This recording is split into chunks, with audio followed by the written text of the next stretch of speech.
দেখো কি অবস্থা আমার। দেখো দেখো দেখো, ও আমাকে খাবে নাকি আমি ওকে আজকে খাবো সেটাই ভাবছি। মাছ তো আমাদের একটা খুব পছন্দের জিনিস। অনেকের কাছেই, অনেকে তো মাছ আমরা খাই না, কিন্তু এদের দেখে আজ আমার মনে হচ্ছে আমি কি করে খাবো। তিনজনে মিলে আমায় যদি অ্যাটাক করে এত বড় মুখ নিয়ে, আমার কি হবে তোমরাই বলো। আমি আজ পুরো হিমশিম খেয়ে যাব। তো ঠিক আছে, চলো একটু দেখাই। মাছটা এত টাটকা আর এত জ্যান্ত যে এখনও যেন বলছে খাবো খাবো। দেখো, তো আর দেরি করলে তো হবে না, টাটকা টাটকা মাছগুলোকে একটু কেটে ফেলবো। তো সবগুলোকে কাটতে পারিনি, একটা মাছ কেটে নিলাম এখনকার মতো, বাদ বাকিগুলো ফ্রিজে রাখলাম যে পরে কাটবো। মানে মাছটা এত টাটকা এত টাটকা, ধুয়ে কাটতে প্রচুর সময় লেগেছে, এতটা জ্যান্ত। দেখে নিয়েছো তো কেমন খাবি খাচ্ছিল, আমাকে কামড়াতে আসছিল। ওদের হাত দেখে তো আমি ভাবছি কি করি। এখন কি ভেবেছি বলো তো, তাড়াতাড়ি করে রান্না করতে হবে। কেন কি, আমি তো ফেসবুকে চাকরি করি, রান্না বান্না করে আবার একটু অফিসে জয়েন করতে হবে, তোমাদের পোস্টে যেতে হবে, রিপ্লে কমেন্ট করতে হবে, তারপর বিভিন্ন লাইভে যেতে হবে বন্ধুদের কাছে। ওই জন্য কী করলাম, দুদিকে দুটো পাত্র চাপালাম, দুটো পাত্রতে চটপট করে মাছ ভাজা দুদিকে বসিয়ে দিলাম। কিছু ভাজা মাছ খাবো, কিছু ঝোলে খাবো, যাই হোক রান্না করব বলে তাড়াতাড়ি করছি। আমাদের দেখেছো তো যে কোনো শুভ কাজে, যেমন বিয়েতে মাছ পাঠাতে হয়, তত্ত্বে দেখেছো তো গায়ে হলুদে মাছ একটা শুভ জিনিস, অন্নপ্রাশনে মাছ লাগে। আমাদের যে কোনো অশুভ কাজ হলে, যেমন কোনো শ্রাদ্ধ শান্তি হওয়ার পরে নিয়মভঙ্গের দিন আমরা মাছ মুখ করি, মৎস্যমুখী বলে একটা কথা থাকে। মাছটাকে কিন্তু আমরা খুব শুভ মানি। আর একটা কথা বলতে গেলে সেটা আলাদা ব্যাপার, মৎস্য অবতারের ব্যাপার, সেই উপাখ্যানে গেলাম না।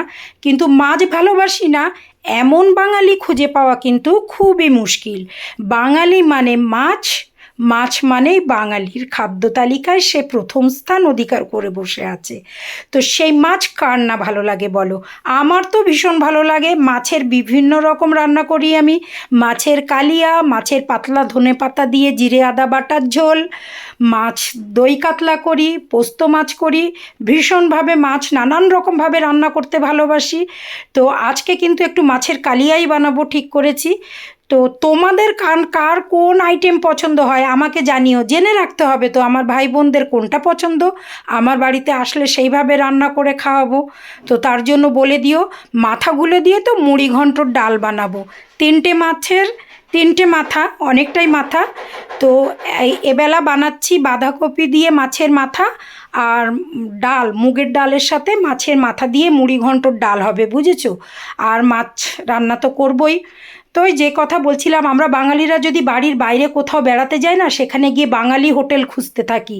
কেন জানো, মাছের জন্য, যাতে একটু মাছ পাই।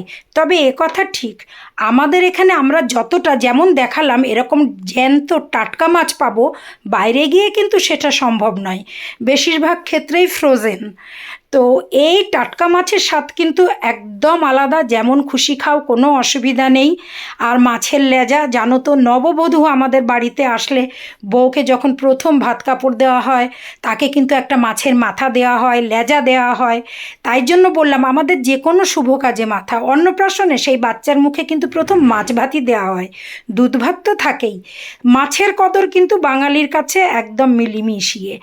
তো বিভিন্ন রকম মাছই মার্কেটে পাওয়া যায়, এক একজনের এক একটা পছন্দ। তো আজ আমার বাড়িতে চলে এসছে এই মাছগুলো। জানো তো আমার কর্তামশাই একটু কিনতে ভীষণ ভালোবাসে।